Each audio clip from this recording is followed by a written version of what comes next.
अस्सलाम वालेकुम। अब तक डॉक्टर दानिश के साथ हाजिर हैं। आज हमारे साथ एक एक्सक्लूसिव टॉक है और वो हैं जनाब साबिक वफाकी वजीर फैसल सोलेहात। अब साबिक वफाकी वजीर भी हैं, रहे हैं और कई दफ़ा रहे हैं, और अब उनका ताल्लुक़ जो है वो मुस्लिम लीग नून से है। तो इस तरह से वो एक रहनुमा है मुस्लिम लीग नून के। जी फैसल सोलेहात साहब, मेरी आवाज़ आ रही है आपको? जी डॉक्टर साहब, अस्सलाम वालेकुम जी, मुझे आपकी आवाज़ आ रही है जी। फैसल सोलेहात साहब, बात यहाँ से शुरू करूंगा मैं, क्योंकि हमारे पास 25 मिनट है। मैं चाहूँगा कि इस पैकेज में आपके साथ जो टाइम हो जाए। पहला सवाल ही ये कि सर, क्या वजूहत है कि आपकी एक पुरानी रफाकत थी पाकिस्तान पीपल्स पार्टी, जिसके लिए आपकी बड़ी कुर्बानियाँ भी हैं, बड़ा काम भी है, और इस जमात के ज़रिए आप हुकूमत में भी रहे, बड़े अहम ओहदों पर भी रहे, आखिर आपने खैरबाद कह दिया पाकिस्तान पीपल्स पार्टी को। जी डॉक्टर साहब, आपका शुक्रिया कि आपने मुझे अपने प्रोग्राम में लिया। इससे पहले कि मैं आपको इस बात का जवाब दूं, मैं बात यह कहना चाहूँगा कि मैंने सारी जिंदगी सियासत भी की है जी, और एक अपने ताल्लुकात भी रखे हैं दुनियादारी के हवाले से। बदकिस्मती से पिछले कुछ एक दहाई में 10-12 सालों में हमारे यहाँ कोई ऐसा सिस्टम, ऐसा कल्चर, ऐसा कोई एक माहौल पैदा हो गया है कि सियासत को जातियात बना दिया गया है कि अगर आप किसी के सियासी मुखालिफ हैं तो आप जातियात पर उतर आते हैं, आप जाती हमले शुरू कर देते हैं। तो मैं इसलिए कह रहा हूँ कि ये हमारा, मुझे जो कल्चर नजर आया ना, पिछले ये सिस्टम या माहौल नजर आया, उस हवाले से मैं पहले तो ये बात करना चाहूँगा कि मेरे जिंदगी के बहुत ही बेहतरीन जो मैंने अपने साल गुजारे हैं वो मैंने पाकिस्तान पीपल्स पार्टी में गुजारे हैं। और मेरे उनमें बहुत सारे मेरे ऐसे दोस्त हैं जिनके साथ मेरे पूरी उम्र के मेरे ताल्लुक हैं, रिश्ते हैं मेरे, और मैं बेपनाह उनकी इज्जत करता हूँ। और ऑब्वियसली ये बामी म्यूचुअल चीज होती है, वो भी इज्जत करते हैं। तो एक बात तो मैं यहाँ पे वाज़ेह करना चाहता हूँ इस हवाले से, क्योंकि आपके प्रोग्राम में वक्त कम है तो टाइम कमी की बिना पर मैंने इसको जितना शॉर्ट अपने आंसर को रख सकूँ मैंने रखा है। अब आ जाए जिस बात पे कि मैं मुस्लिम लीग नून में क्यों शामिल हुआ हूँ। मैंने जो मेरे इलाका है जिला छंग का, और जो मेरा हल्का है, इलेक्शन हमने लड़ने इस इलाके से, इस हल्के से वोट हमने लेने हैं जी इन यहाँ की आवाम से। बाहर की आवाम से तो हमने वोट लेने नहीं है। तो इनकी आवाम से जब हमने वोट लेने हैं तो इसमें कोई शक, कोई शुबे की गुंजाइश तो है नहीं कि इनकी आरा, इनकी मंशा और इनकी जो ख्वाहिशात हैं उनको मद्देनजर रखना, मैं हूं या कोई और दूसरा यहाँ पे जो इलेक्शन कंटेस्ट करने के ख्वाहिशमंद हैं, उनको लामाला वो अपने मद्देनजर सबसे पहले प्रायोरिटी के तौर पे रखना पड़ता है, क्योंकि हमने इन्हीं लोगों से वोट लेने हैं। पाकिस्तान पीपल्स पार्टी में मैं दोबारा शामिल हुआ था 2017 में आके, और वो शामिल हुआ था जब आसिफ ज़ारी साहब और बिलावल मेरे पास गांव, मेरे यहाँ पे जंग में आए थे, शाहजूना में तशरीफ लाए थे। और उसके बाद तकरीबन 6-7 साल मैं उनके साथ मैं पीपल्स पार्टी के साथ। इस दौरान में मैं आसिफ ज़ारी साहब की बहुत इज्जत करता हूँ, और आज भी मेरे लिए वो इंतहाई काबिल एहतराम है और हमेशा रहेंगे। मैंने आसिफ ज़ारी साहब से कई दफ़ा ये बात कही कि जी आपका पंजाब के हवाले से जो पीपल्स पार्टी का जो आप पॉलिसी समझ लें, रुझान समझ लें, ट्रेंड समझ लें, जो भी समझ लें, पंजाब या किसी दूसरे सूबे की तरफ है ही नहीं आपकी। और मैंने खुद भी देखा पार्टी में रह के, क्योंकि पाकिस्तान पीपल्स पार्टी पिछले तकरीबन 15 साल से सिंध में हुकूमत है इसकी। तो बहुत सारी जो पार्टी की पॉलिसियां हैं या जो पॉलिसी की जो पार्टी की जो हिकमत अमली है, वो इस तरह तरतीब दी गई है कि वो सिंध के जो इंटरेस्ट हैं, जो सिंध के जो मामलात हैं, वो सर फहरिस्त रहें। और इस हवाले से बाकी सूबों ने, खासतौर मैं तो पंजाब की बात करूंगा, पंजाब ने बहुत सफर किया है। और यही वजह आप देखें डॉक्टर साहब, आपकी कारीन के लिए भी मैं गुजारिश ये उनके सामने ये एक फैक्ट रखना चाहूंगा कि 2008 के जब इलेक्शन हुए तो पाकिस्तान पीपल्स पार्टी ने जो हुकूमत बनाई 2008 में, वो इसलिए उसकी सबसे बड़ी वजह ये थी कि पाकिस्तान पीपल्स पार्टी के पास पंजाब में बहुत बड़ी एक उनको एक नेशनल असेंबली में भी और सूबाई असेंबली में सीटें मिली थी, जिसकी बुनियाद पर उन्होंने कौमी असेंबली फेडरेशन में हुकूमत बनाई थी उन्होंने। उसके बाद दोनों इलेक्शन जो हुए आपने देखे होंगे, 2013 का इलेक्शन हुआ, फिर 2018 का इलेक्शन हुआ, वो सूरत हाल भी सबके सामने नजर आती है। पार्टी पीपल्स पार्टी इंतहाई फाल पार्टी थी, मुतहरक थी, डायनामिक पार्टी थी, और हर जगह हर एक तहसील में हमारे जो वर्कर्स थे, हमारे जो कार्डर्स थे, हमारे जो MNAs थे, MPs थे, वो अपने आप को भरपूर अंदाज में पार्टी के साथ उन्होंने अपने आप को मुंसलिक किया होता था। लेकिन 2008 के बाद अफसोस की बात है। बिल्कुल सही है। इसका मतलब है कि मोहतरमा बेनजीर भुट्टो साहिबा घर ना होने के बावजूद पंजाब को अवलियत देती थी और वहां उन्होंने काम भी किया, जिसकी बुनियाद पर आप जैसे लोगों ने वहां पर 30 लाख का मजमा, बहुत तारीखी मजमा, इतना बड़ा कोई मजमा बना नहीं सका। अच्छा ये बताएं सर कि जब आपने पीपल्स पार्टी को इस बुनियाद पर खैर बात कहा है तो आपने PMLN ज्वाइन किया, एक तो ये बताएं कि क्या PMLN के किसी अहम लीडर ने आपको अप्रोच किया था, नंबर 1, क्योंकि यहाँ तो बहुत सारी बातें आ जाती हैं ना। दूसरी बात ये है सर कि क्या वजूहत है कि आपने PMLN ज्वाइन किया, क्योंकि ज़मीनी हक़ाइक़ जो लोगों से सुनने को मुझे मिल रहा है वो ये है कि इस वक्त पंजाब में और KPK में जो है वो बहुत बड़ी तादाद PTI के सपोर्टर्स हैं, बड़ी पॉपुलरिटी है PTI की, तो आप PMLN की तरफ क्यों गए, PTI की तरफ क्यों नहीं आए? डॉक्टर साहब, आपके सवाल के 2 हिस्से, मैं पहले वाले का जवाब देना चाहूंगा। जी। PMLN जो है वो ज्वाइन करने की बुनियादी दो वजूहत हैं जी। पहले तो ये है कि जी उनकी लीडरशिप ने काफी अरसे से मुझे उन्होंने अप्रोच किया हुआ था। उनकी मेहरबानी है कि उन्होंने मुझे ये ऑफर भी की हुई थी, लेकिन मैं जरा थोड़ा सा, क्योंकि मेरी लंबी एसोसिएशन थी पीपल्स पार्टी के साथ, मैं थोड़ा सा हिचकिचाहट का शिकार था। लेकिन उसके बाद जो बुनियादी फैक्टर जो हुआ, जो मैंने आपको पहले भी इब्तिदा में जो गुजारिश की है कि हमारे जो हल्के के जो अवाम है जिनसे मैंने वोट लिए, पिछले इलेक्शन में मुझे 1,20,000 वोट पड़ा इसी हल्के के अवाम ने। यहाँ पार्टियों का वोट तो है नहीं, हमारे अपने ग्रुप्स का वोट है, वो काट कर 1,06,000 वोट कर दिया गया, मुझे हरवा दिया गया। तो ये हल्के की जो मेरे अवाम है, जो इलेक्टेड हैं, वो हमारे ग्रुप्स जो हैं, वो मेरे पास पिछले काफी महीने से आ रहे हैं और कह रहे हैं कि जी आपने अगर हमारे काम तो होते नहीं है, आप चले जाते हैं ऐसी जमात में जिसका इस सूबे में कोई वजूद नहीं है, ना वो वजूद रखती है, तो हम फिर बताएं हम कहाँ जाएं। तो उनकी जरूरियात हैं। देखिए, हमने यहाँ पे जो सियासत करनी होती है अवाम के साथ, इन वोटरों के साथ मिलकर करनी है, हम इनसे अपने आप को अलहदा तो कर नहीं सकते। तो मुख्तसर ये है कि मुझे एक बड़ा भरपूर प्रेशर था पिछले कई महीनों से अपने लोकल इलेक्टेड से, जो हमारे जो वोटर हैं यहाँ पे, कि जी आप PMLN में जाएं, क्योंकि पंजाब में PMLN ही एक मेजर पॉलिटिकल फोर्स है और आगे भी इसी की जो है हुकूमत जो आनी है, जिससे कि हम अपने जो मसाइल हैं उनका कुछ ना कुछ तदारक करने की हम पोजीशन में आ सकते हैं। दूसरी बात जो आपने कही है कि जी PTI की यहाँ पे जो स्ट्रेंथ है, इसमें कोई शक की बात नहीं कि PTI जरूर इस पंजाब में मौजूद है। लेकिन डॉक्टर साहब, तज्जिए मैं कई दफा देखता हूँ, ज़्यादा तो नहीं, कभी कभार देखता हूँ, कुछ तज्जिए आ रहे होते हैं, कुछ एकेडमिक डिस्कशनें हो रही होती हैं। एक जो है वो ध्यान में बात रखिएगा, क्योंकि आपके प्रोग्राम में वक्त कम है, मैं जरा मुख्तसर करूंगा बात।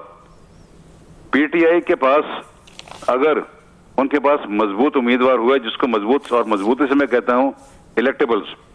देखिए, इलेक्टेबल्स आप किसको कहते हैं? इलेक्टेबल्स को आसमानी हवा तो है नहीं, ये हमारे वो लोग हैं जिनके अपने अपने हल्का नियाबत में अपना इनका हल्का असर है, इनके वोट बैंक हैं, अपने लोग इनके साथ, इनकी ग्रुपिंग। और सबसे बढ़कर ये जो इलेक्शन अब एक साइंस बन चुका है। इलेक्शनरिंग की जो मशीनरी है ना जी, जो सिस्टम है, वो पैराफिनेली जो है, वो सब इनके पास है। आपको मैं इस तरह मिसाल देता हूं कि मेरे हल्के में पिछले दफा कौमी असेंबली के हल्के में 435 पोलिंग स्टेशन थे, हार्डन्ड।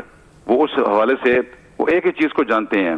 अब 25-30 हमारे जो कमिटेड वर्कर एक हल्के एक पोलिंग स्टेशन में होंगे, 4 से 35 पोलिंग स्टेशनों से आप मल्टीप्लाई करेंगे तो ये 12-13 हजार का एक हार्ड कोर आपका कार्डर बनता है। अब सोशल मीडिया पे पीटीआई की बहुत आवभगत है, इसमें कोई शक की बात नहीं, फेसबुक यूट्यूब हर जगह पे है, लेकिन बात तब बनेगी जब वो जो उनकी फेसबुक वाली या सोशल मीडिया की जो उनकी पॉपुलैरिटी है, आपने 8 फरवरी को उसको बैलेट बॉक्स में ट्रांसफॉर्म करना है। यस, सबसे बड़ा ये है, ये $1 बिलियन क्वेश्चन है। उसको आप ट्रांसफॉर्म कैसे करेंगे? नारों से या इन चीजों से तो आप उसको ट्रांसफॉर्म नहीं कर सकते। उसके लिए आपको बाकायदा बैठ के एक हिकमत अमली की जरूरत है। आपके पास एक वर्क फोर्स होनी है। आप कौमी का इलेक्शन लड़ रहे हैं या सूबे का लड़ रहे हैं इलेक्शन, आपके पास वो पूरा फोर्स, पैराफर्नेलिया, मैन पावर आपके ट्रेंड होनी चाहिए। फिर ये भी डॉक्टर साहब एक बात ध्यान में रखिएगा, मैं 9 इलेक्शन लड़ चुका हूं, मैं उसके हवाले से आपको ये गुजारिश कर रहा हूं कि पूरी जो इलेक्शन कैंपेन है वो अपनी अपनी जगह होती है। जो इलेक्शन वाला दिन है मर्जी कर लें, जब तक आप अपने वोटर्स को आप अमली तौर पर ट्रांसफॉर्म नहीं कर देते into genuine votes in the ballot box, बहुत सही बात की है, उस वक्त तक आप जो मर्जी आप कर लीजिए। मुझे पिछली दफा कहा गया, मैं आपको ये बताऊं, मैंने कहा जी मैं बड़ा पॉपुलर हूं अपने हल्के में, 1,20,000 वोट मुझे पड़े पॉपुलैरिटी के। अगलों ने मुझे बता दिया कि तुम्हारी पॉपुलैरिटी का अब ये हालत है। जब मेरे साथ हल किया तो देखें, ये एक हकीकत है, एक ग्राउंड रियलिटीज हमारी। ठीक है सर। अच्छा ये सर ये बताएं मुझे जरा सा, आप ये बहुत सही बात कही कि अगर किसी के पास ये जो साइंस है, जो ये पूरा एक सिस्टम है, अगर नहीं होगा तो जाहिर है वोट अगर पॉपुलर होने के बावजूद, अवामी पजीराई के बावजूद, अगर अवाम का वो वोट कन्वर्ट ना हो सका उस दिन जिस दिन होना है, तो फिर कैसे जीत सकेंगे। अच्छा सर ये बताएं कि आप 1,20,000 आपने वोट हासिल किया था, तो सर ये इसमें यकीनन आपका वोट बैंक है जो कि एक नाम है फैसल स्वालियात का, लेकिन सर इसमें एक बड़ा वोटर तो वो भी होगा ना जो पाकिस्तान पीपल्स पार्टी से PMLN की तरफ तो नहीं जाएंगे, तो ये मुश्किलात पेश आएंगी सर आपको? डॉक्टर साहब मेरे हल्के में ऐसी कोई सूरत हाल है नहीं। अपने मैं बाकी हल्कों के बारे में तो बात नहीं करूंगा, मैं अपने हल्के के बारे में बात करूंगा, अपनी कॉन्स्टिट्यूंसी के बारे में। और मैं इस हवाले से माजी में भी इसका यहाँ पे टेस्ट भी हो चुका है कि माजी में 2008 के इलेक्शन में मैं PMLQ के टिकट पे MNA का इलेक्शन लड़ा था। अच्छा। और मेरे मध्य मुकाबिल पीपल्स पार्टी ने, मेरी हरीफ थी, सियासी हरीफ थी आबदा हुसैन, उनको टिकट दिया था। तो 2008 के इलेक्शन में मैं काफी अल्लाह के करम से बहुत लंबी लीड से मैं जीता था उस वक्त भी। हमारे यहाँ देखें, मैंने जो पहले आपको अर्ज किया ना जी कि पाकिस्तान में बहुत सारे हल्के हैं ऐसे जहाँ पे पार्टियों के वोट होते हैं, कई बहुत सारे हल्के हैं जहाँ पे पार्टियों के वोट नहीं होते, जहाँ पे जाती ग्रुपिंग से वोट होते हैं।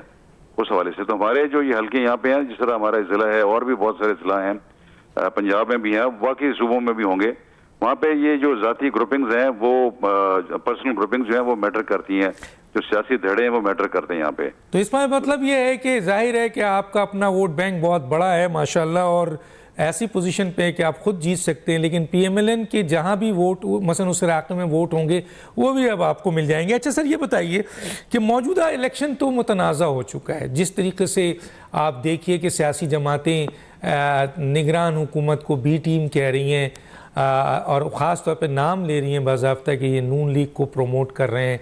फिर इंतज़ामिया के जो हालात हैं आजकल देख रहे होंगे, एक सियासी जमात के साथ जो कुछ भी हो रहा है, आप भी एक सियासी वर्कर है।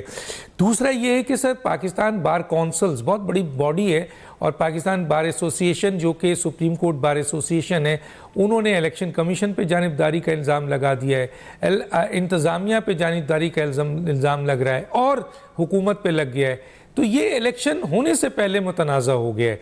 तो ऐसा इलेक्शन जो अभी से मुतनाज़ा हो गया है, आप क्या देख रहे हैं सर कि इलेक्शन के बाद रिजल्ट को एक्सेप्ट किया जाएगा और फिर क्या उससे कोई सियासी अदम इस्तेहकाम आएगा सर, सियासी इस्तेहकाम आएगा? डॉक्टर साहब गुजारिश ये है कि मैं फिर अपना जवाब जो है उसको मुख्तसर करने की कोशिश करूंगा जी, क्योंकि वक्त की नज़ाकत के हवाले से। बिल्कुल। आप इलेक्शन 1990 से लेकर अब तक आप देख लीजिए जो इलेक्शन हुए हैं, हर इलेक्शन से पहले पाकिस्तान की आवाम को मालूम था कि अगला वजीर आजम किसने होना है। 1990, 93, 97, 2002, 2008, 2013, 2018 सब ये, क्योंकि मैं तो इन सब का हिस्सा रहा हूं ना जी, इसलिए मैं आपको गुजारिश करूं, सबको पता था कि किसने इलेक्शन में आगे आना है इसमें। तो ये जो अभी इलेक्शन होने वाले हैं, मेरे नजदीक ये पिछले इलेक्शनों से मुख्तलिफ नहीं होंगे। पिछले इलेक्शनों में भी जो कंट्रोवर्सी होती रही है, इसमें भी वही कंट्रोवर्सी है। पिछले इलेक्शन में 18 में किसको नहीं पता था कि लाडला कौन है और उसको बनाया जा रहा है, इलेक्टेबल्स किसको दिए जा रहे हैं, नून लीग तोड़ के किसको दिए जा रहे हैं इलेक्टेबल्स। और 2013 में देख लें, उससे पहले आप इलेक्शन देख लें सारे। तो यहाँ पे हमारे सिस्टम जो है जी, डॉक्टर साहब अफसोस लगता है कई दफा कहने में, लेकिन एक हकीकत है, हम इससे आंखें नहीं चुरा सकते कि कहने को तो हम एक पार्लियामेंट्री डेमोक्रेसी हैं, लेकिन बस वो कहने तक महदूद हैं। हम अमली तौर पे हम डेमोक्रेसी हम नहीं है। हमारे में बहुत सारे नकायस हैं, सिर्फ हमारे इलेक्शनरिंग सिस्टम में नहीं है, हमारी सियासी जमातों में है, हमारे बहुत सारे और इसके साथ जो पार्लियामेंट के साथ चीजें मुंसलिक हैं, उनमें हमारे नकायस हैं। तो ये जब तक ये इसमें टाइम लगेगा, एक बड़ी एंडलेस डिबेट होगी, लेकिन बहुत टाइम लगेगा। और जहां तक आपने सवाल किया कि जी ये आइंदा चल के इसमें कोई वो आएगी, कोई बेहतरी आएगी या कोई स्टेबिलिटी आएगी, तो आपने पिछले आप 2013 से देख लें, कोई स्टेबिलिटी आई है मुल्क में जी। 2013 में नवाज शरीफ साहब को निकाल दिया गया, एक नई गवर्नमेंट आ गई, वो धरने किए गए। फिर 2018 में इमरान खान जब आ गए, उसके बाद उनके साथ क्या हाल हुआ। तो ये तो देखें, ये तुम्हारा सिलसिला चल रहा है। तो अनफॉर्चुनेटली और फॉर्चुनेटली मैं जिस तरह आगे का जो आने वाला सिनेरियो उसको मैं देख रहा हूँ, ये ऐसे ही मुझे नजर आ रहा है जो पहले का पिछला जो सिनेरियो है। पिछले इलेक्शन भी अपना किसी ने एक्सेप्ट नहीं किया, आपको याद है जी, जरदारी साहब ने 2013 के इलेक्शन को कहा था आरओ के इलेक्शन है, और इसी तरह 2018 के इलेक्शन में भी इसी तरह ही सूरत हाल बनी थी। एक्सेप्ट रिजल्ट तो एक्सेप्ट नहीं किया, लेकिन फिर वो सिस्टम चलता रहा आगे, जिस हद तक असेंबली चलती रही। तो ये इलेक्शन जो है 8 को हो जाने, 8 फरवरी को होने हैं, और ये भी उसी किस्म के होगा। एक पार्टी कहेगी धांधली हुई है, हम एक्सेप्ट नहीं करते, दूसरी कहेगी जी धांधली नहीं हुई, हम आगे चलते हैं। तो ये सिस्टम जो है, लेकिन सर मुल्क इसका मुतामिल नहीं है। अब जो हालात हैं, एक बात जो मैंने पूछना है सर, वो कहा ही जा रहा है कि कौमी हुकूमत बनेगी, पार्लियामेंट में जितनी सियासी जमातें आएंगी उनको मिला के कौमी हुकूमत। तो आप समझते हैं कि सर क्या कौमी हुकूमत जो मौजूदा इस वक्त बदतरीन मुआशी मसाइल है, और इस वक्त आवाम की जो महंगाई, गुर्बत और बेरोज़गारी 42% हो गया सर, और एक आपने जिस जमात को ज्वाइन किया है वो जमात 16 महीने की कारकर्दगी, 85 की काबीना, इंतहाई तबाही रही है, तो वो फेस नहीं करेंगे सर। इसके ऊपर आप क्या कहेंगे? कौमी डॉक्टर साहब आपके पास 4 मिनट है सर जी। जहां तक कौमी हुकूमत का ताल्लुक है, तो इलेक्शन के बाद कौमी हुकूमत नाम की चीज तो हर कोई मुझे बनती नजर नहीं आती। अलबत्ता आप कोalition गवर्नमेंट जरूर कह सकते हैं, क्योंकि वो इलेक्शन के बाद जो मेंबर्स असेंबली में आएंगे पार्टियों के मुख्तलिफ तनासब के हवाले से, तो उसी हवाले से वो फिर एक कोalition गवर्नमेंट जो है वो बन सकती है। और ऑब्वियसली उसमें अपोजिशन भी होगी। ये तो होना नहीं है कि जी सारे के सारे जो ऐवान में जितने भी हैं, ये आई थिंक तकरीबन कोई 336 के लगभग कौमी असेंबली के ऐवान है, सब तो हुकूमत में होंगे नहीं। तो लेकिन ये कोalition गवर्नमेंट जरूर बनेगी, और मुझे लगता है जिस तरह की ये जो 18 महीने की हुकूमत रही है पिछली, उसकी बहुत सारी जमातें जो हैं मुझे अगली हुकूमत में मुझे नजर आती हैं। मेरा अपना सियासी ये तज्जिया है कि बड़ी बात क्या थी सर, ये बड़ी बात है कि अगली हुकूमत जो बनने वाली है वो जो 16 महीने की हुकूमत बनी थी उसकी तकरीबन उसी का अक्स नजर आ रहा है। अच्छा सर एक सवाल, क्योंकि टाइम बिल्कुल उसमें डॉक्टर साहब एक ये भी अर्ज करते जाऊं जी, क्योंकि आपने कहा ना नून लीग, उसमें उसकी PMLN नून का मेजर था, क्योंकि उनकी वजीर आजम थे और लेकिन बाकी जमातें सब उसमें शामिल हैं, सब शामिल थी उसमें, तो सब इक्वली जिम्मेदार हैं उसमें सवाल। लेकिन मानते नहीं है सर, पीपल्स पार्टी कहती है कि हमारी पीपल्स पार्टी कहती है कि वजीर आजम हमारी बात नहीं मानता था। अच्छा, शहबाज शरीफ कहते हैं कि जी मुझे काम करने में दुश्वारी होती थी क्योंकि दूसरी सियासी जमातों को भी सुनना पड़ता था। तो आइंदा भी ये शिकायत हमें अगली अगर इस तरह की हुकूमत बनती है तो ये मसाइल तो रहेंगे। डॉक्टर साहब ये सब बातें हो रही है जी, इस वक्त इलेक्शन हो रहे हैं, इलेक्शन का माहौल है, तो सारी जमातें अपनी एक पोलिटिकल पोजिशनिंग लेती हैं। पीपल्स पार्टी भी ले रही है, हालांकि वो इसका हिस्सा रही है। आपको खुद याद है कि बिलावल साहब शहबाज शरीफ साहब की कितनी तारीफ किया करते थे, और शहबाज साहब बिलावल साहब की कितनी तारीफ किया करते थे। तो लेकिन अब क्योंकि इलेक्शन का माहौल है, तो हर एक को चाहिए कि वो अपने मैक्सिमम एडवांटेजेस हासिल करें, तो वो अपनी वो स्टेटमेंट्स और पोजीशनिंग जो है सियासी वो ली अच्छा जा ये रही सर है। ये सवाल एक दीजिए कि मुझे ये बताइए कि आप एक सियासी वर्कर हैं, जमहूरी सोच के आदमी, हमेशा फाइट किया है और पीपल्स पार्टी के अंदर बड़े आइडियोलॉजिकल किस्म के लोग भी रहे हैं, उनमें आप शामिल हैं। इस वक्त जो एक पाकिस्तान की बड़ी सियासी जमात है PTI, उनके लोगों को उनका क्लेम है कि जी उनको आपके लिविंग प्लेइंग फील्ड नहीं मिल रही है, काम नहीं करने दिया जा रहा है, उनके जलसे जुलूस को सबोताज किया जा रहा है, उनके जलसे पर 144 लगा दिया जाता है, उनके लोगों को कागजात नामजदगी नहीं दी जा रही है, और नामजदगी अगर दे भी दी गई किसी तरीके से इंट्रा पार्टी इलेक्शन उड़ा दिया गया, बल्ले का निशान छीन लिया गया। तो सर अगर इस जमात के साथ इंतज़ामिया इलेक्शन कमीशन ये करेगी तो फिर ये आप समझते हैं कि सर ये इससे जमहूरियत मजबूत होगी और इस तरीके के अमल से सियासत को आगे चल के बड़ा जमहूरियत को नुकसान पहुंच सकता है? डॉक्टर साहब मैं नहीं समझता उनकी इस बात में कोई वेट है। देखें वो तो शुरू से वो तो उन्होंने शोर मचाया हुआ है लेवल प्लेइंग फील्ड। वो तो लेवल प्लेइंग फील्ड वो चाहते हैं जो 2018 में उनको मिला था जब वो लाडले बने हुए थे। उनके लिए तो बेंचमार्क वही है 2018 वाला। अब उनको जब हकीकत नजर आई है कि आपने इलेक्शन में जाना है और आपने अपने बलबूते पे इलेक्शन लड़ने हैं, तो फिर उनको ये सारी चीजें का ये उल्टी सीधी बातें उनको नजर आ रही हैं। जहां तक आपने कहा जी उनके लोगों को कागजात दाखिल नहीं करने दिए जा रहे, और डॉक्टर साहब मैं आपको सिर्फ ये अर्ज करना चाहूंगा, मेरा हल्का है जी NA 108। मेरे अलावा इसमें जो और उम्मीदवार हैं उनमें से 3 वो हैं जो माजी में PTI के मेंबर असेंबली रह चुके हैं। उनको तो किसी किस्म की कोई दुश्वारी पेश नहीं आई कागजात दाखिल करने में। और सिर्फ यहाँ पे ये नहीं है, पूरे हमारे जो जंग जिले में और चिन्नौर जिले में किसी को नहीं रोका गया। अब उनकी जो शिकायतें हैं मेरा तो नहीं ख्याल उसमें कोई वेट है। अगर वजन है तो जाएं असेंबली में, जाए इसमें कोर्टों में जाएं, कोर्टों में जाएं, कोर्टों से। अच्छा सर बिल्कुल आखिरी टाइम खत्म हो गया है, मैं चाहूंगा ये आपने 30 सेकंड के अंदर जवाब देना है। जाहिर है सर आपकी बहुत बड़ी रफाकत थी पाकिस्तान पीपल्स पार्टी से। जब आप जा रहे थे तो क्या आपने अपनी क़यादत को एतमाद में लिया, बिलावल भुट्टो को या आसिफ जरदारी को? क्या उन्होंने रोकने की कोशिश की? बस सर 30 सेकंड है जी। मेरी आसिफ जरदारी साहब से मुलाकात हुई थी जी, जिसमें मैंने उनसे गुजारिश की थी ज़रूर। और मैं उस हवाले से आसिफ जरदारी साहब का आज भी मैंने आपको पहली बात किया, मैं दिल की गहराइयों से उनकी इज्जत करता हूँ। वो एक इंतहाई कोना मश्क और शफीक इंसान है, प्यार करने वाले इंसान है, इज्जत देने वाले इंसान है।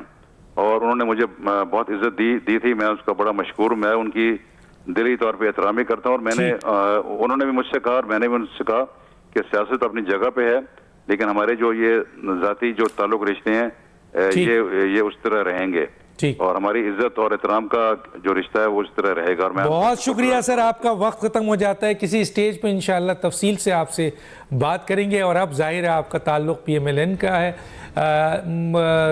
फैसल स्वालिह साहब बहुत शुक्रिया आपका। नाज़रीन एक छोटा सा ब्रेक लेंगे फिर वापस आते हैं।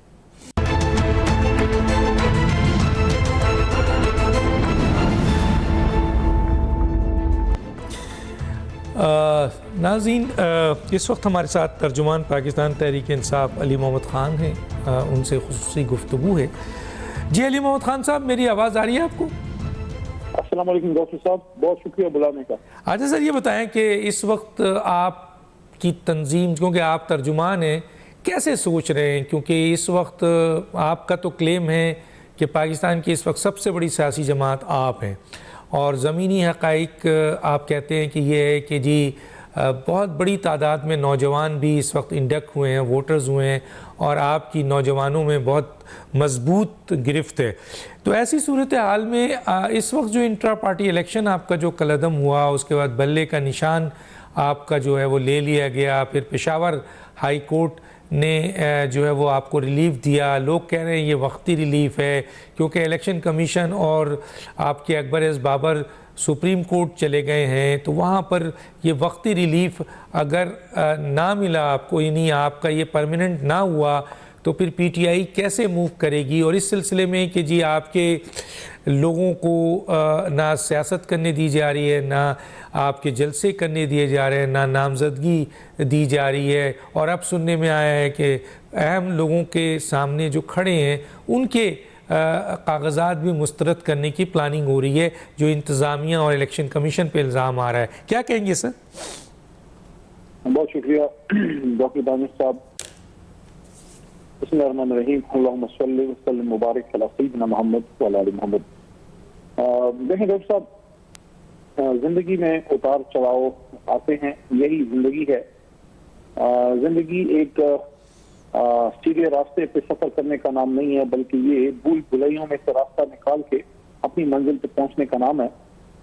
और मुश्किल तरीन फिर रास्ता उनका होता है जो किसी बड़े मकसद या बड़े कॉज के लिए इंतखाब करते हैं। जिंदगी आपको दो तरह से जीने का मौका देती है, एक नॉर्मल लाइफ 9 to 5 जॉब या बिजनेस, सुबह दुकान पे, शाम को घर में बच्चों के साथ, और एक अच्छी आरामदेह जिंदगी। दूसरी वो जो हमने जिसका इंतखाब किया, और ये इंतखाब हम कोई पहले लोग नहीं है, इससे पहले बहुत से लोग कर चुके हैं। इस्लामी तारीख भी इसकी गवाह है और इंसानी तारीख भी इसकी गवाह है, सियासी तारीख भी इसकी गवाह है। हमारे दिल में सौदा समाया, खान साहब के दिल में सौदा समाया, वो मुल्क ठीक नहीं है, इसको ठीक होना चाहिए। ये जिस मकसद के लिए बना था वो मकसद जो है अब कहीं गुम होता नजर आ रहा है। इसीलिए 27 साल पहले ये जमात बनी, और फिर हम जैसे लोगों ने अपनी हाफ यूथ, यानी कि यूथ के उस टाइम पे जब हम अपने करियर बना सकते थे और मिलियनियर बन सकते थे हलाल की कमाई से, हमने ऑप्ट आउट किया कि नहीं, हमने अपने आप को वक्फ करना इस मुल्क के लिए। जब हमने अपने आप को वक्फ कर दिया डॉक्टर साहब, तो फिर उसमें मुश्किलात का आना, उस पर परेशान होने की जरूरत नहीं है। उस पर हम अल्लाह से मदद मांगेंगे। हाँ, ये है कि जिस तरह के इस वक्त मसाइल हैं, एक तरह से एक सियासी रास्ता हमारा रोकने की कोशिश की गई है, जिसका आपने अहाता खुद फरमाया कि कागजात नामजदगी में मसले, कन्वेंशन में मसले, जलसों में मसले, अब उसकी मंजूरी में मसले, लीडर हमारा जेल में, वाइस चेयरमैन के साथ जो हुआ आपने देखा। मेरे जैसा शख्स जो नॉन वायलेंट था और हमेशा पॉलिटिकल सिस्टम को चलाने और एक ऐसे तरीके से पाकिस्तान के लिए एक सियासी रास्ता बनाने की बात करता था कि आपस में आपको सियासी गुफ्तगू करनी चाहिए और आप मुल्क को आगे लेके जाएं कायद-ए-आज़म के नक्श कदम पे। उसको भी 7-7 बार जो है गिरफ्तार किया गया और उस पर भी पर्चे फटे। ये सब कुछ हमने सहा है, लेकिन उसके बावजूद हम तल्ख नहीं है, हमें नफरत नहीं है। हाँ, हमें हिम्मत अल्लाह ने और बढ़ाई है, अल्लाह की मदद है। इंशाअल्लाह ये जो अभी हमें एक रिलीफ मिला है, ये वक्ती नहीं होगा, बल्ला हमारा इंतखाबी निशान है। उम्मीद है हमारे पास इंशाल्लाह रहेगा। हाई कोर्ट का फैसला ज़ाहिर है कानून के मुताबिक था, उस पर भी फैसला शायद 9 जनवरी को अगली तारीख पड़ी है। उम्मीद है तब तक इसमें मजीद पेशरफ्त होगी।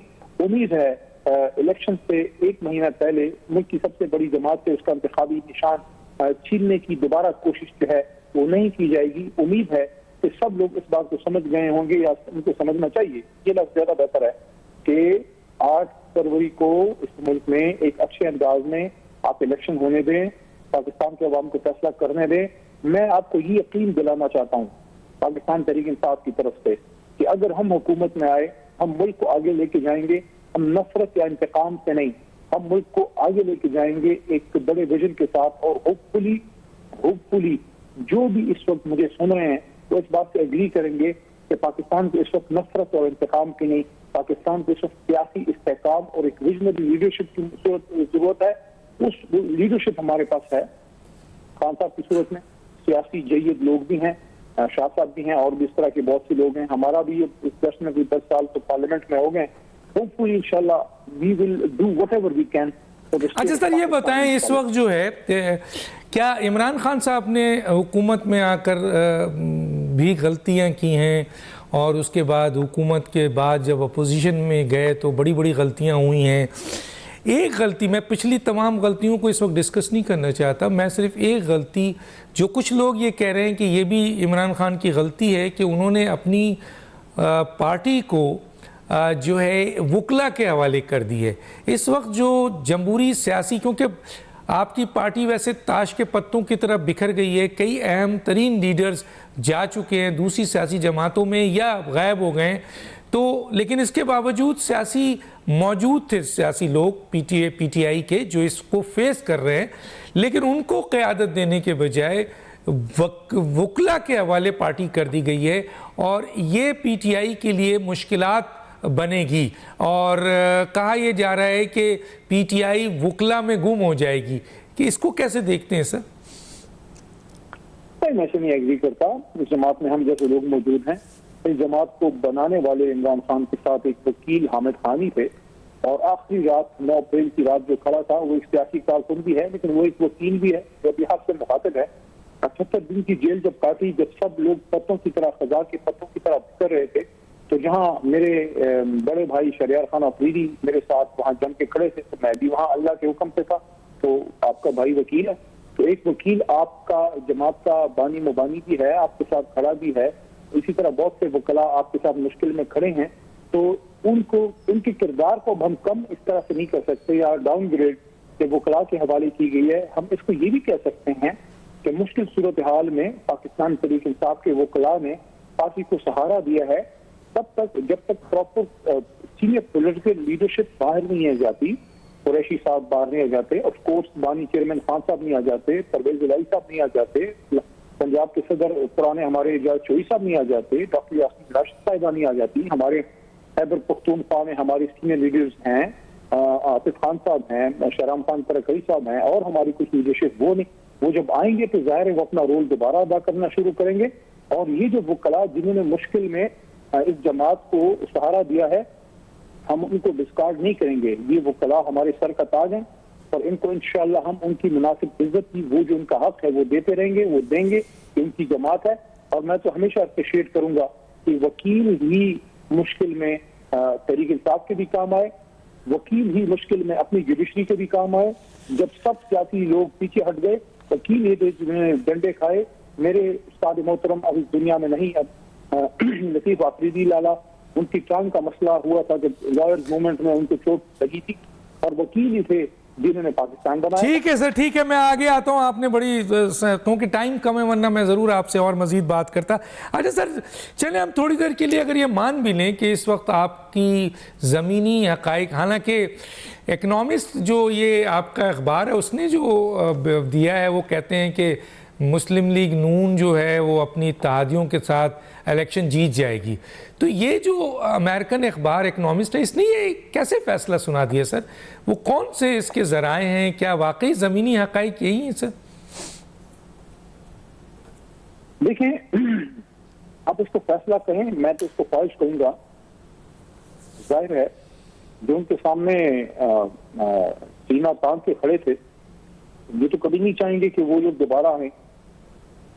हमने तो पाकिस्तान की सॉवरेंटी से कोई कॉम्प्रोमाइज नहीं किया था। इमरान खान साहब ने ऑर्डर देने से इनकार किया, एब्सोल्युटली नॉट का क्या मतलब था? तो जाहिर है उनकी ख्वाहिश होगी कि ऐसे लोग आए हुकूमत में जो एब्सोल्युटली यस हो। लेकिन अब आवाम फैसला करेगी ना कि उनको एब्सोल्युटली यस वाले चाहिए या तो एब्सोल्युटली डॉट वाले चाहिए। मेरा तो दिल गवाही देता है कि ये गैरतमंद कौम है और ये हर उस लीडर के साथ खड़ी होगी जो पाकिस्तान की गैरत पे खड़ा होगा, जो पाकिस्तान की सॉवरेंटी पे कॉम्प्रोमाइज जो है वो नहीं करेगा, जो यस नहीं कहेगा, जो जिसमें नो कहने की ताकत है। नो की कीमत है, जो खाम भी चुका रहे हैं, हमने भी चुकाई, मजीद भी चुकाएं। तो वो चाहे कुछ भी करें, हमें आदत है वैसे माजी से लंदन और वाशिंगटन की तरफ देखने की। थोड़ी सी अभी पुरानी आदतें खत्म होने में वक्त लगेगा। मेरे ख्याल में वक्त आ गया है कि हम सब, तमाम पाकिस्तानी बशमूल हमारे सियासी और मिलिट्री क़यादत, सब के सब, हम अपने मुल्क के फैसले आपस में बैठ के इस मुल्क के अंदर करें और इससे पाकिस्तान इतना मजबूत होगा कि दुनिया इस रिपोर्ट को आप रद्द करते हैं, जो इकोनॉमिस्ट की रिपोर्ट है आप रद्द करते हैं इसको, ठीक है? देखिए, उनकी रिपोर्ट को हम इसलिए रद्द करते हैं कि ये पाकिस्तान के अवाम की असल ख्वाहिश की, उनके दिलों की तर्जुमानी नहीं करती। ये किसी और के दिल की तर्जुमानी तो कर सकती है, 25 करोड़ अवाम की तर्जुमानी नहीं कर। अच्छा सर ये बताएं, चलें मैं आपकी बात मान लेता हूं कि ज़मीनी हक़ाइक़ जो हैं वो आवाम आपके साथ खड़ी है और बहुत बड़ी तादाद में खड़ी है, लेकिन सर ये भी तो एक साइंस है ना कि सिर्फ आवाम खड़ी होना नहीं, इन 8 तारीख को इन लोगों का वोट जो है वो उसमें जाए सर, और वो फिर निकले, तो उसके लिए आप क्या कर रहे हैं? क्योंकि आपके पास तो अब इलेक्टेबल्स भी नहीं है, आपके पास तंजीम भी नहीं है, आपके पास कुछ भी नहीं है, आपके उम्मीदवारों को दौड़ाया जा रहा है, आपके जो उम्मीदवारों ने जमा करा दिया है उनको मुस्तरद किया जा रहा है, तो उस वोट बैंक को आप कैसे कन्वर्ट करेंगे अपनी जीत में सर? देखिए, पैगाम हमारा अवाम तक पहुंच चुका है। पाकिस्तानी कौम आज जितनी पॉलिटिकल अवेयर है, इतनी पॉलिटिकल अवेयर शायद 1970s में भुट्टो साहब की दौर में भी इतनी अवेयर नहीं थी। अब जितनी अवेयरनेस आई है, हमारा मैसेज हर जगह मेरे ख्याल में पहुंच चुका है। अभी फैसला अवाम में करना है। देखें, हम कन्विंस कर सकते हैं, हम पैगाम पहुंचा सकते हैं, हाथ से पकड़ के पोलिंग स्टेशन तक नहीं ला सकते। मैं पाकिस्तानी अवाम को ये भी कहना चाहता हूं, हमारे पास इतने पैसे भी नहीं है कि आपको गाड़ियों के किराए दें। हमारे पास इतने भी पैसे शायद तरीक इंसाफ के पास, हम हमारे वर्कर्स के जो हमारे नुमाइंदे खड़े हैं, अक्सरियत मिडिल क्लास के लोग हैं मेरी तरह, हमारे पास शायद ये वसाइल ना हो कि आपको कीमे के नान खिला सकें, आपको हम चावल की देंगे पका के दे सकें। हाँ, ये गारंटी दे सकते हैं कि पाकिस्तान का माल ना खुद खाएंगे ना किसी और को खाने देंगे, चाहे उसकी जो भी कीमत जो है वो अदा करनी पड़े। अगर आप इस बात पे राजी नहीं है और आपको फिक्र है कि ये मुल्क 76 साल बाद जिधर खड़ा है उधर नहीं, इसको बहुत बहुत बहुत आगे जाना था, तो आपको फिर निकलना होगा 8 फरवरी को। आपको फिर बल्ले से, या जो भी इमरान खान साहब की जमात का निशान उस दिन हो, हमें नहीं पता हमारे साथ क्या होने जा रहा है। दिल ये कहता है कि इंशाल्लाह बल्ला रहेगा, काम निकलेगा, आवाम निकलेगी, वोट पड़ेगा और इंशाल्लाह इस मुल्क में एक बार फिर इंसाफ सरकार बनेगी। अच्छा सर, ये बताएं, चलें आप कहते हैं कि आवाम खुद ही सब कुछ मैनेज करेगी, वरना जाहिर है ये भी एक साइंस है, इलेक्शन लड़ना, पोलिंग एजेंट होता है, पूरा एक एरिया होता है, कवर करते हैं, लाते हैं, तंजीम काम करती है, तो वो तो जाहिर नहीं है। तो इस पर सारा भरोसा आपका आवाम पे है कि वो खुद निकलेगी और ख़ुद जाएगी और ख़ुद वोट डालेगी और वोट डालने के बाद खुद उसकी निगरानी करेगी। ये बहुत बड़ी जिम्मेदारी आपने वो डिसएग्री करना चाहूंगा। जी सर, मैंने ये नहीं कहा कि हमारे पास तंजीम नहीं है, हमारे पास तंजीम है, वर्कर भी बेशुमार हैं, वो हर एक को गाइड करेंगे। क्योंकि जो हमारी सियासत का एक रुझान है, लोगों को खिलाया जाता है, पिलाया जाता है, उनको जेब में पैसे सोचे जाते हैं, उनको जिन्होंने 76 साल पाकिस्तान को आगे नहीं बढ़ने दिया, उनको ये अवाम 5 साल में एक दिन प्यारी होती है जिसमें वोट लेना होता है। और हमें ये अवाम उस दिन नहीं, पूरे 365 दिन साल के और पूरे 5 साल प्यारी है, क्योंकि हम इनके लिए सियासत कर रहे हैं। इसलिए मैं ये अर्ज कर रहा हूँ, हमारा वर्कर मौजूद होगा, हमारा कैंप मौजूद होगा, हमारा कैंडिडेट मौजूद होगा, आपको गाइडेंस के लिए, आपकी रहनुमाई के लिए। लेकिन घर से निकलना आपकी जिम्मेदारी है। ये हमारा भी मुल्क है, ये आपका भी मुल्क है। आपने निकलना है और आपने ये तहैया करना है कि जिस तरह जब मुझे जरूरत होती है किसी इंटरव्यू की, या जब अस्पताल जाता हूँ, या जब मैं अपना घर का बिजली का बिल जमा करता हूँ, या मैं कोई इम्पोर्टेंट तारीख के लिए अदालत जाता हूँ, तो उसी तरह ये मेरी 5 साल की सबसे इम्पोर्टेंट दिन है। इस दिन मैंने अपनी जमीर की आवाज पे निकलना है। और मैं ये नहीं कहता कि 6 तारीख को आप चाहे किसी भी जमात को वोट करें, लेकिन प्लीज वोट करें, go out and be counted. आप उन खामोश लोगों में से ना बने कि इलेक्शन वाले दिन खामोश रहते हैं, पूरा साल होते रहते हैं, पूरे 5 साल से कंप्लीट करते हैं। नहीं, आप डालें अपना हिस्सा, आप वोट करें जिसको वोट करना है, जो आपको सही लगता है, आप वोट करें, अपने हिस्से की जिम्मेदारी पूरी करें, बाकी काम अल्लाह पे छोड़ें। अल्लाह इस मुल्क पे इंशाल्लाह अपने हबीब का साया रखेगा। अच्छा सर, ये बताएं कि वैसे तो बल्ले का निशान पीटीआई और इलेक्शन कमीशन का मामला है, या ये कानूनी मामला है और अदालतों का मामला है, लेकिन क्या वजूहत है कि सर इस वक्त इलेक्शन कमीशन ने जो बल्ले के निशान को इंट्रा पार्टी इलेक्शंस को कलअदम किया, छीन लिया, और फिर आप पेशावर हाई कोर्ट गए और वहाँ से रिलीफ मिल गया आपको, तो ये एक कानूनी इलेक्शन कमीशन और अदालत और पीटीआई का मामला है। लेकिन इस पर दूसरी सियासी जमात के सरबराह, ख़ास तौर पे शहबाज शरीफ या और जो दूसरे लीडर हैं, वो क्यों परेशान हैं? उन्होंने बड़ा इल्ज़ाम लगा दिया है पेशावर हाई कोर्ट पे कि जनाब उन्होंने इलेक्शन कमीशन पर हमला कर दिया है, और एक सूबे का जो अदालत जो है वो पूरे पाकिस्तान के मसले को कैसे रद्द कर सकती है। तो क्या वजूहत है, पीएमएलएन हो या और कोई दूसरी जमात हो या शहबाज शरीफ, इससे क्यों परेशान है? उनकी मिसाल उस बच्चे की तरह है जिसको ये पता हो कि ये मैच मैं हारूंगा, तो वो फिर वो मैच खेलना नहीं चाहता। वो कहता है इस वाले को बाहर करो, उसके बाद खेलूंगा। तो ये कहते हैं कि इस वाले को बाहर करो, ये वाला नहीं होना चाहिए, ये जो है ना बल्ले वाला, ये बल्ले वाले को बाहर करो, बल्ला भी बाहर करो, उसके बाद मैं खेलने आऊंगा। उन अल्लाह के वलियों को कोई ये बताए कि कैसे हो सकता है। ये सिस्टम इस इखलाकी गिरावट का बोझ उठा ही नहीं पाएगा कि अगर आपने कोई ऐसा इलेक्शन करवा दिया जिसने आपने मुल्क की सबसे बड़ी जमात को बाहर कर दिया, तो the election result which will be announced by the Honorable Election Commission of Pakistan, in which Pakistan Tehreek-e-Insaf is not allowed as a party to contest, that election result will not be worth the paper on which it is written. वो election का result उस कागज की कीमत के बराबर भी नहीं होगा जिसमें अगर आपने तहरीक-ए-इंसाफ को इस इलेक्शन से टेक्निकल नॉकआउट कर दिया, अगर आपने मुल्क की गालिब अक्सरियत को की नुमाइंदा जमात को इलेक्शन ही नहीं लड़ने देना, डॉक्टर साहब तो फिर तकल्लुफ क्यों, तो कौम के अरबों रुपए क्यों जाया कर रहे हैं, फिर चलाएं काकर साहब ही बेहतर है। तो सर यही सवाल मुझे आगे आपसे करना था, दो जुमले आपने बड़े अच्छे कह दिए। मैं ये पूछना चाह रहा था, कुछ लोगों का ख्याल है और बहुत अहम तज्ज़ियाकार हैं, वो ये कहते हैं कि ये फैसला हो चुका है कि वज़ीर आज़म कौन होगा, हुकूमत किसकी होगी, किस सियासी जमात की अक्सरियत होगी, कौन कौन सियासी जमातें हुकूमती इत्तेहाद का हिस्सा होंगे। सर अगर इंतज़ामिया और इलेक्शन कमीशन ने ये फ़ैसला कर लिया है तो फिर सर ये आपके इलेक्शन लड़ने से या आपके वोटर्स का मूव करने से या दूसरे काम करने का क्या फ़ायदा? दिखावे के लिए ही इलेक्शन होगा और अरबों रुपए इसमें खर्च होगा, तो फिर आप लड़कर क्या करेंगे सर? कुरान में अल्लाह फरमाते हैं, तो ये ऐसी आयत है, कमी बेशी अल्लाह माफ करे, तो मकरू मकरो अल्लाह खैरुल माकिरीन, कि अल्लाह ताला की वो लोग भी चाल चलते हैं और एक चाल अल्लाह भी चलता है और अल्लाह की चाल सबसे ताकतवर है डॉक्टर साहब। तो ऐसा नहीं होता, man proposes and God disposes. Doctor साहब होगा वही जो अल्लाह चाहेगा, और रब ने जो चाहना है, मेरा दिल कहता है हम अपने रब से बहुत ज्यादा माफी के खासकार हैं। हम अपने रब को कहते हैं कि अल्लाह में माफ फरमा, हमारे पुरखों ने तुझसे वादा किया था कि तू हमें एक आजाद मुमलिकत दे, हम उसमें ला इलाहा इल्लल्लाह मुहम्मद रसूलुल्लाह का निजाम नाफिज करके दिखाएंगे। कि अल्लाह तूने 7 साल में अपना वादा पूरा किया, 47 से लेकर 47 तक, और हमें मुल्क दे दिया।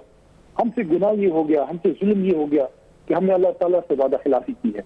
हमने इस मुल्क को उस निजाम पे डॉक्टर दानिश साहब नहीं चलाया जिसके लिए हमने अल्लाह करीम से वादा किया था। तो मैं समझता हूँ कि अगर हम दिल से अल्लाह से माफी मांगे और उससे दुआ करें कि अल्लाह इस मुल्क को वो निजाम और वो लोग दे जिसके लिए तूने ये मुल्क बनाया था, मैं समझता हूँ अल्लाह हमारी दुआ कबूल फरमाएगा। सर ये दुआ और ये माफ़ी बिल्कुल बहुत बड़ी बात की आपने। ये अपने कायद को भी आपने कभी समझाया है सर, खुदा के लिए माफ़ी मांग लें, जो कुछ भी किया आपने 3 साल 7 माह में, अल्लाह से ही माफ़ी मांग लें, कभी उनको समझाया है सर? देखिए डॉक्टर साहब, मैं तो शख्सियात की बात ही नहीं कर रहा, मैं अपनी जमात की, मैं तो अपने रियासत की, मुल्क की बात कर रहा हूँ। तो 66 साल की कहानी आपको मैंने एक 15-20 सेकंड में दोहरा के रख दी। ये तो 76 साल की कहानी है डॉक्टर साहब। हमने अपने अल्लाह को नाराज किया डॉक्टर साहब। लेकिन हमारे साथ ही आजाद हुआ चाइना, और हमारे बाद आजाद हुआ इसराइल, और हमारे साथ ही आजादी की एक दिन बाद आजादी की शमा देखी हिंदुस्तान में। आज हम माने या ना माने, हमारा अगली दुश्मन हिंदुस्तान कहाँ पहुंच गया। सर बांग्लादेश देख लें, खुदा के लिए सर 70 में आजाद हुआ है, आपसे बहुत आगे चला गया सर। डॉक्टर साहब ईरान जो है, ईरान सैंक्शन से गुजर रहा है, आपसे आगे है। अफगानिस्तान जंगे हुई, वो आपसे आगे है। डॉक्टर साहब, ईरान तो फिर हमारा बराबर इस्लामी मुल्क है। मैं तो अपने दुश्मन की बात कर रहा हूँ। मैं तो उनसे बहुत आगे है सर, बहुत आगे चला गया सर। 650 अरब रिजर्व है सर। शर्मी बात करते हैं, मैं तो बहुत खुला ये बात करता हूँ। हिंदुस्तान हमारा हरीफ है, दुश्मन है, इसने हमारे मुल्क में दरअंदाजी की है, सब कुछ किया है, लेकिन हमारा दुश्मन बहुत आगे निकल गया है। दुश्मन चांद पे पहुंच गया है। जिम्मेदार आप जैसे सियासतदान है ना, जो इस मुल्क में, आप जैसे सियासतदान है इस मुल्क में, जिन्होंने इस मुल्क को अपने इन तमाम हरीफ या हलीफ से नीचे गिरा दिया है, यानी सबसे नीचे है इस वक्त माजरत के साथ इस खित्ते में। डॉक्टर साहब, यहाँ थोड़ी आप ज्यादती कर गए। अगर मैं उन सियासतदानों जैसा हूँ जिन्होंने इस मुल्क को, मैंने जनरल बात की है सर, जनरल बात की है। तो आपने भी जनरल बात की थी, मैंने भी जनरल बात की। मैं तो फिर ये चाहूंगा, मैं अपने हल्के के अवाम को ये कहना चाहता हूँ, मैं मर्दान के अवाम को ये कहना चाहता हूँ कि अगर आप ये समझते हैं कि अली मोहम्मद भी उन सियासतदानों जैसा है जिन्होंने पाकिस्तान के लोगों के ख्वाब चुराए हैं और पाकिस्तान को तबाह किया है, फिर मैं आपको खुदा का वास्ता देता हूँ कि ना अली मोहम्मद को वोट करें और ना उसके लीडर इमरान खान को। लेकिन अगर आपको ये लगता है कि हम उन लोगों जैसे नहीं है, हमसे गलतियां हुई होंगी, वो जान के नहीं हुई, लेकिन हम इस मुल्क से मुखलिस हैं। हम इस मुल्क को मजबूत देखना चाहते हैं, इस मुल्क को दुनिया की सबसे मजबूत रियासत बनाना चाहते हैं, इंसाफ का निजाम चाहते हैं। तो फिर 8 फरवरी को निकले भाई, रोज रोज इमरान खान पैदा नहीं होता। ठीक है। अच्छा सर, ये बताएं कि रोज रोज तो पैदा नहीं होता, लेकिन इमरान खान के लिए तो मुश्किलात आ गई हैं, इसलिए कि उनका फैसला तो सस्पेंड है, लेकिन सज़ा सस्पेंड नहीं है। 5 साल उनकी नाअहली है और आप बार बार जा रहे हैं। और अभी आप सुप्रीम कोर्ट में गए, सुप्रीम कोर्ट ने उसको उठा के कहा कि भाई अभी बेंच ही नहीं बन सकता है। तो फिर इमरान खान तो मुझे नहीं लगता है कि 2024 8 फरवरी के इलेक्शन में हिस्सा ले सकेंगे। आप क्या कहते हैं सर? निकलेगा सर, कप्तान निकलेगा इंशाल्लाह, कप्तान लड़ेगा सर। नहीं लड़ेगा तो उस वक्त सर जब कानूनी तौर पर वो वहां से निकलेंगे तो होगा ना। कानूनी लड़ाई लड़ेंगे। तो यहाँ तो कानूनी लड़ाई तो डिले हो रही है सर। सुप्रीम कोर्ट में हमारी अदालत उज़्मा ने कोई ताला लगा के उसमें एलसी तो नहीं डाल दी ना, या ताला लगा के चाबी को दरिया हिंद में, दरिया अरब में तो नहीं सर। वो पास हो जाता है ना, पार। आप तो वकील हैं, आप समझते होंगे कि डेट अगर गुजर जाए किसी चीज की तो उसके बाद अगर कुछ हो तो फिर फायदा क्या है? नहीं सर, ये इंशाल्लाह अभी मेरे ख्याल में जनवरी की फर्स्ट वीक में दोबारा प्रॉपर बेंचेस लगना शुरू हो जाएंगे और वी आर होपफुल। हमें अपनी अदालत आलिया, अदालत उज़्मा, सब पे एतमाद है, अच्छे बुरे फैसले आते हैं। लेकिन बहरहाल वही जगह है, देखें आपके सामने जो बंदा आपसे अभी गुफ्तगू कर रहा है, बावजूद तमाम रिजर्वेशन के, अगर अदालतें ना होती, मैं भी पता नहीं कौन सी किसी जेल में सड़ रहा होता, तो अदालत की जिसके हुक्म से निकला और उसने बाकायदा एक तरह से स्ट्रॉन्ग डायरेक्शन दी पेशावर हाई कोर्ट में कि हम 1-2 डीसीओ को और डीपीओस की मिसाल बनाएंगे, तो उसके बाद इस तरह के एमपीओस वगैरह। बहुत शुक्रिया सर आपका। वैसे मेरा बिलीव अपने अल्लाह पे है कि अल्लाह ताला जो है वो मजलूमों की ज़रूर सुनता है, और हम जैसे लोग भी हमेशा मजलूमों का साथ देते हैं। ये जो अदालतें हैं ये तो कभी किसी सियासी जमात को रिलीफ दे रही हैं, कोई किसी को दे रहा है। अदालतें तो इंसाफ आपका 145 पे पहुंच चुका है। बहरहाल आपको उम्मीद है, अगर इमरान खान साहब को आप समझते हैं कि इस इलेक्शन का हिस्सा होंगे, ठीक है। बहुत शुक्रिया सर आपका, आपने टाइम दिया। किसी स्टेज पे तफसील से बात करेंगे। डॉक्टर दानिश को याद दीजिए। अल्लाह हाफिज़।